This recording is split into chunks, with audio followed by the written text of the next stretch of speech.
Car ஏசியில் cooling பிரச்சனை, அதாவது லோ கூலிங், ஹீட் மற்றும் கார் ஏசியின் செட்டிங்கை எவ்வாறு செட் செய்கிறேன்னு சொல்லி இந்த வீடியோவில் பார்ப்போம்.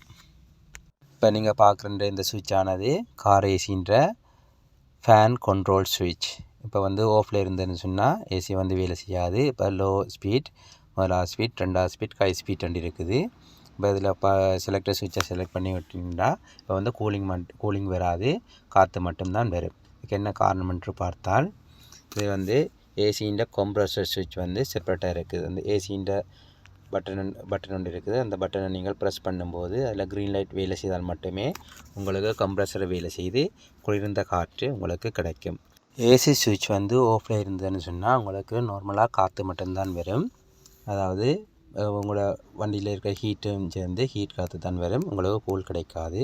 அந்த சுவிட்சானது ஓனில் இருக்கும்போது மட்டுமே உங்களுக்கு குளிர்ந்த காற்று கிடைக்கும். இப்போ பார்க்கின்ற இந்த செலக்டர் சுவிட்சானது ஏசி காற்றை உங்களுக்கு தேவையான இடத்துல மாற்றுவதற்காக பயன்படுத்துகின்ற சுவிட்ச். இப்போ நீங்கள் பார்க்கின்ற செலக்டர் சுவிட்சானது இந்த பொசிஷனில் இருக்கும்போது ஏசியின் கூலிங் காற்றானது உங்களுக்கு முகத்துக்கு நேராக வரக்கூடியதாக இருக்கும். இந்த செலக்டர் சுவிட்சானது இந்த இடத்துல இருக்கும்போது உங்களுக்கு முகத்துக்கு நேரையும் உங்களோட கால் பகுதிக்கும் கூலிங் காற்றானது கிடைக்கக்கூடியதாக இருக்கும். இந்த செலக்டர் சுவிட்சை நீங்கள் இந்த இடத்துல விடும்போது உங்களோட முகத்துக்கு நேரையும் உங்களோட காலுக்கும் சமமான அளவு கூலிங் காற்று கிடைக்கக்கூடியதாக இருக்கும். இந்த செலக்டர் சுவிட்சை இந்த பொசிஷனில் நீங்கள் விடும்போது உங்களோட கூலிங் காற்றானது காலுக்கு கூடுதலாகவும் முகத்துக்கு குறைவாகவும் கிடைக்கும். இந்த செலக்டர் சுவிட்சை நீங்கள் இந்த இடத்துல விடும்போது இந்த செலக்டர் சுவிட்ச் இந்த பகுதியில் இருக்கும்போது உங்களுக்கு கால் பகுதிக்கு மட்டும் குளிர்ந்த காற்று கிடைக்கக்கூடியதாக இருக்கும். இந்த செலக்டர் சுவிட்சை நீங்கள் இந்த பகுதியில் விடும்போது உங்களுக்கு காலுக்கு குறைந்த காற்று கிடைக்கக்கூடியதாக இருக்கும். இந்த செலக்டர் சுவிட்சை நீங்கள் இந்த பகுதியில் விடும்போது உங்களோட கால் பகுதிக்கும் உங்களுடைய முன்பக்க கிளாஸுக்கும் சம அளவான காற்று கிடைக்கக்கூடியதாக இருக்கும். உங்களோட செலக்டர் சுவிட்சை இந்த பகுதியில் விட்டுட்டு நீங்கள் இந்த செலக்டர் சுவிட்சை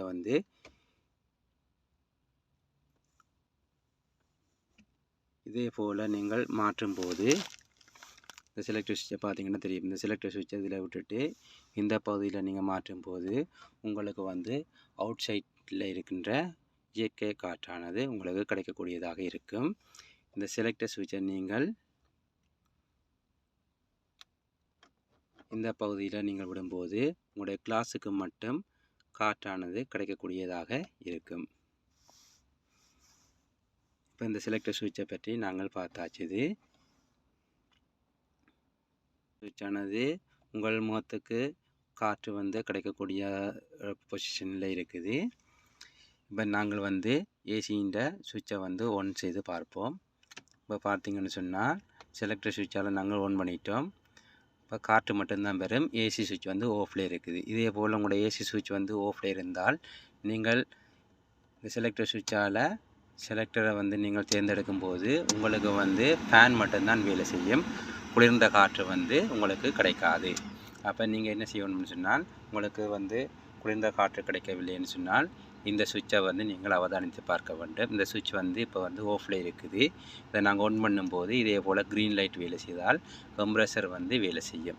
இப்போ இந்த டைமில் உங்களுக்கு குளிர்ந்த காற்று கிடைக்கக்கூடியதாக இருக்கும். இப்போ இது ஏசி டெம்பரேச்சர், அதாவது கூல் ஹீட் மோட். இப்போ இதிலிருந்து இவ்வளவு நீல கலரில் இருக்கிற உலகம் கூல் சைட், இந்த சிவப்பு கலர் உலகம் ஹீட் சைட். இப்போ பார்த்தீங்கன்னு சொன்னால் உங்களுக்கு குளிர்ந்த காற்று கிடைக்கும். ஏன்னு சொன்னால் இப்போ கூல் ஹையில் இருக்குது. இந்த உங்களுக்கு கூல் கூடுதலாக இருக்குதுன்னு சொன்னால் இந்த செலக்டர் சுவிட்சை நீங்கள் இதே போல் நீங்கள் ஆஃபில் விடும்போது உங்களுக்கு மீடியம் கூல் கிடைக்கக்கூடியதாக இருக்கும். இந்த செலக்டர் சுவிட்சில் இந்த பகுதி பாயிண்ட், இந்த பாயிண்ட் எந்த ஏரியாவில் இருக்கோ அந்த ஏரியாவில் உங்களுக்கு கூலிங்னா கூலிங் கிடைக்கும், ஹீட்னா ஹீட் கிடைக்கும். இப்போ உங்களுக்கு கூல் கிடைக்கலன்னு சொன்னால் அந்த செலக்டர் சுவிட்சை பார்க்கணும். செலக்டர் சுவிட்ச் இதே போல் இருந்ததுன்னு சொன்னால் உங்களுக்கு கூலிங் குறைவாக இருக்கும். இந்த செலக்டர் சுவிட்சானது இந்த பகுதியில் இருக்குதுன்னு சொன்னால் உங்களுக்கு ஹீட்டான, அதாவது ஹாட் காற்று கிடைக்கிறதுக்கு வாய்ப்புகள் அதிகம். அதனால் உங்களுக்கு வந்து இந்த செலக்டர் சுவிட்சை நீங்கள் பார்க்க வேண்டும். இப்போ என்னடா ஏசி வேலை செய்யுது, குளிர்ந்த காற்று வரல, ஹீட்டாக இருக்குதுன்னு சொன்னால் இந்த செலக்டர் சுவிட்ச், அதாவது டெம்பரேச்சர் சுவிட்சை நீங்கள் அவதானித்து பாருங்கள். இது வந்து இந்த இடத்துல இருந்துன்னு சொன்னால் இந்த செலக்டர் சுவிட்சை நீங்கள் இந்த இடத்துக்கு மாற்றுவதன் மூலம் நீங்கள் வந்து குளிர்ந்த காற்றை பெற்றுக்கொள்ளலாம். போல் இப்போ இந்த பொசிஷனானது இந்த இடத்துல இருந்ததுன்னு சொன்னால் மட்டுமே உங்களுக்கு வந்து உள்ளே இருக்கிற காற்றானது ரொட்டேட் ஆகிக்கொண்டே இருக்கும். அப்போ உங்களுக்கு வந்து போதிய கூலிங் வந்து கிடைக்கும். இந்த பொசிஷன் இப்போ கூலிங் எல்லாம் நல்லா இருக்குது, குளிர்ந்த காற்று வந்து கிடைக்குது. உங்களுக்கு நீங்கள் கையை வச்சு பார்க்கும்போது உங்களுக்கு குளிர்ந்த காற்று உணரக்கூடியதாக இருக்குது. அதில் வந்து கூலிங் வந்து குறைவாக இருக்குது. இதுக்கு என்ன காரணம்னு பார்த்தால் இந்த செலக்டர் சுவிட்சானது அவுட் சைட் இந்த பொசிஷனில் மாற்றப்பட்டிருக்கும். இந்த டைமில் வந்து என்ன செய்ய முடியுதுன்னா உங்களோட அவுட் சைட்டில் காற்று வந்து உங்களோட வண்டிக்குள்ளே ரொட்டேட் ஆகும்போது இந்த குளிர்மையானது உங்களுக்கு உணரக்கூடியதாக இருக்காது. அதனால் இந்த செலக்டர் சுவிட்சை வந்து இந்த ரொட்டேட் பொசிஷனில் மட்டுமே நீங்கள் செலக்ட் பண்ண வேண்டும். இந்த செலக்டர் சுவிட்சை நீங்கள் அவதானித்து பார்க்க வேண்டும். இப்போ வந்து இந்த பக்கத்துக்கு வந்து உங்களுக்கு காற்று வராது, இந்த பக்கத்துக்கு மட்டும் உங்களுக்கு காற்று வரக்கூடியதாக இருக்குது. இந்த பொசிஷனை பார்த்தீங்கன்னா இந்த ரெண்டு செலக்டர்ன்ற பொசிஷன் வந்து ஆஃபில் இருக்குது. இப்போ இதில் வந்து நீங்கள் கையை வச்சு பார்த்தீங்கன்னு சொன்னால் இப்போ காற்று வந்து உங்களுக்கு கிடைக்காது. இந்த செலக்டர் சுவிட்சை நீங்கள் இதே போல் மேல் நோக்கி திருப்பும்போது உங்களுக்கு வந்து காற்றை வந்து உணர்ந்து கொள்ளக்கூடியதாக இருக்கும். இதனாலேயும் உங்களுக்கு வந்து காற்று வந்து குளிர்ந்த காற்று கிடைக்காமல் இருப்பதற்கு வாய்ப்புகள் அதிகம். அதனால் இந்த செலக்டர் சுவிட்சை நீங்கள் மேலே திருப்பும்போது காற்றை வந்து நீங்கள் பயிற்சி கொள்ளலாம். இப்போ உங்களுக்கு குளிர்ந்த காற்று இருக்குது, உங்களுக்கு தேவையில்லைன்னு சொன்னால் இந்த செலக்டர் சுவிட்சை நீங்கள் கீழ் நோக்கி திருப்பதன் மூலம் காற்றை வந்து கட்டுப்படுத்தி கொள்ளலாம். இப்போ உங்களுக்கு வந்து இந்த இதில் இந்த செலக்டர் இருக்குது, இந்த இதில் நீங்கள் அங்கே எம்ஜிஎம் திருப்பதன் மூலம் காற்றின் டிரெக்ஷனை நீங்கள் மாற்றிக்கொள்ளலாம். அதே போல் இந்த இடத்துல பார்த்தீங்கன்னு சொன்னால் இது வந்து ஓப்பன் பொசிஷன். இது வந்து க்ளோஸில் இருந்தாலும் உங்களுக்கு வந்து குளிர்ந்த காற்று கிடைக்காது. அதனால் இதில் இது வந்து ஒரு திறந்திருக்கான்னு சொல்லி பார்க்க வேண்டும். இதை நீங்கள் இப்படி ஓப்பன் செய்வதன் மூலம் உங்களோட காற்றை நீங்கள் உபயோகிக்கக்கூடியதாக இருக்கும். காரண்ட ஏசியை ஒன் பண்ணி பார்க்கும்போது ஏசியின் காற்றானது குளிர்மையாக இருக்கின்றது. காற்றின் வேகம் குறைவாக இருப்பதற்கான காரணம் என்னென்று சொல்லி பார்ப்போம். ஃபேன் செலக்டர் சுவிட்சை ஹையில் செலக்ட் பண்ணியும் ஃபேன் காற்றானது லோவில் கிடைப்பது போல் இருக்கின்றது. இதுக்கு என்ன காரணம்னு சொல்லி பார்ப்போம். இப்போ இதில் பார்த்தீங்கன்னு சொன்னால் காரில் வந்து ஏசியில் வந்து ஃபில்டர் இருக்குது. அந்த ஃபில்டரை வந்து டஸ்ட்டின் காரணமாக பிளாக்காக இருக்கலாம். அப்போ அந்த காரணத்தால் வந்து உங்களுக்கு வந்து காற்றின் வேகம் வந்து குறைவாக இருக்கும். அதை நாங்கள் எவ்வாறு சுத்தப்படுத்துவதுன்னு சொல்லி பார்ப்போம். காரில் பார்த்தீங்கன்னு சொன்னால் இதே போல் ஒரு பகுதி இருக்குது. இந்த பொனட்டை வந்து நாங்கள் இதே போல் புஷ் பண்ணி ஓப்பன் பண்ணுவதன் மூலம் நாங்கள் ஃபில்டரை வந்து ஓப்பன் செய்யக்கூடியதாக இருக்கும். இதே போல் புஷ் பண்ணி அதை ஓப்பன் பண்ணிவிட்டு இந்த சைடில் பார்த்தீங்கன்னு சொன்னால் சிறு நொப்பு இருக்குது. அந்த நொப்பை வந்து நீங்கள் திருகுவதன் மூலம் இந்த கவரை வந்து நாங்கள் முதல்ல ஓப்பன் செய்யக்கூடியதாக இருக்கும். இதே போல் நாங்கள் திருகி வெளியே எடுத்துட்டு மற்ற பகுதியிலையும் இதே போல் ஒரு நொப்பு இருக்கும். அந்த நொப்பையும் இதே போல் நாங்கள் ஓப்பன் பண்ணி எடுப்போம்.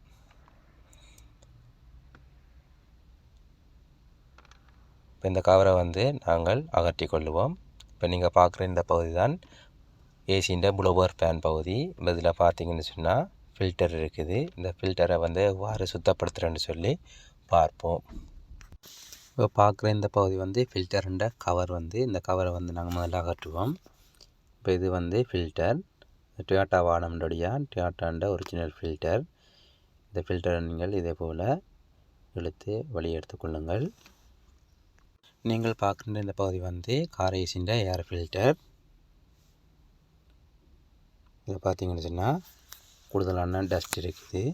இந்த டஸ்ட்டை நாங்கள் எவ்வாறு சுத்தப்படுத்துகிறேன்னு சொல்லி பார்ப்போம்.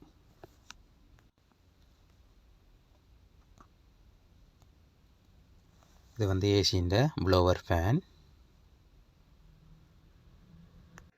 ஃபில்டரில் வந்து மோர் டஸ்ட் நாங்கள் எவ்வாறு சுத்தப்படுத்துகிறேன்னு சொல்லி பார்ப்போம். இதே போல் ஏர் கன்னை பாவிச்சு இதை நாங்கள் சுத்தப்படுத்தி கொள்ளலாம். ஃபில்டரை நாங்கள் இதே போல் க்ளீன் பண்ணக்கூடாது. இதே போல் பிடித்து கொண்டு ஃபில்டரை க்ளீன் பண்ணுவது நல்லது. இல்லாட்டி ஃபில்டர் வந்து டேமேஜ் ஆகிறதுக்கு வாய்ப்புகள் அதிகம். ஃபில்டரை நாங்கள் சுத்தப்படுத்தியாச்சுது. எவ்வாறு ஃபிக்ஸ் பண்ணுறேன்னு சொல்லி பார்ப்போம்.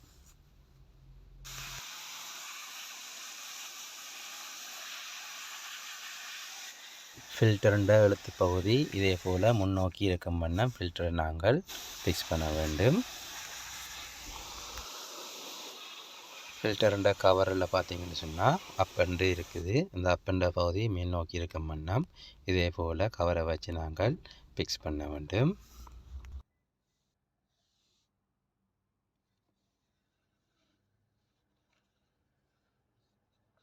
ஏசின்ற ஃபில்டர் கவரை நாங்கள் ஃபிக்ஸ் பண்ணியாச்சுது. இப்போ கபினை எவ்வாறு ஃபிக்ஸ் பண்ணுறேன்னு சொல்லி பார்ப்போம். அதே போல் நாங்கள் கபினை ஃபிக்ஸ் பண்ணிவிட்டு இந்த சின்ன நொப்பை வந்து இந்த இடத்துல வச்சு திருகுவதன் மூலம் நாங்கள் கபினை பொருத்தி கொள்ளலாம். இப்போது நீங்கள் ஏசியை ஆன் செய்து பார்த்தீங்கன்றால் ஏசியின் காற்றானது வேகமாக உங்களுக்கு கிடைக்கக்கூடியதாக இருக்கும். அதாவது லோ ஸ்பீட்டிலேயே நல்ல காற்று உங்களுக்கு கிடைக்கும்.